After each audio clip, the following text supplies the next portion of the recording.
Hello guys, good day po sa ating lahat. Ngayong araw po, isi-share ko po sa inyo kung paano ko po hinahanda yung pagkain po para sa ating mga fingerlings. Ang feeds po na pinapakain ko po sa aking mga fingerlings ay hinahaluan ko po ito ng probiotics. Ang probiotics po na ginagamit ko is yung Orobiotics Aqua Maintenance. Sa akin po, hindi ko na po sinusukat kung gaano kadami yung feeds na nilalagyan ko ng probiotics. Pero sa probiotics po, 5 grams po ang aking ginagamit. And sa tubig naman po is kaunti lang po ang aking nilalagay.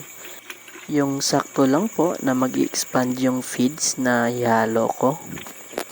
At ang sekreto po sa zero mortality na ang cause po is overfeeding ay yung pagpapa-expand po ng feeds bago ipakain sa ating mga alaga.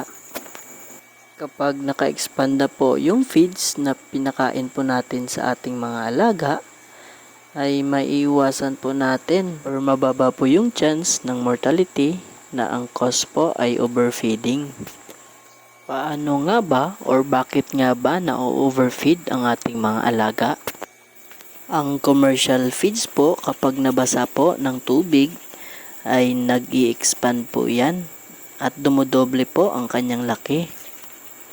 Kapag naparami po ang kain ng inyong mga alaga at doon po sa loob ng kanilang tiyan nag-expand, yung feeds is mataas po ang tsansa na mamamatay sila.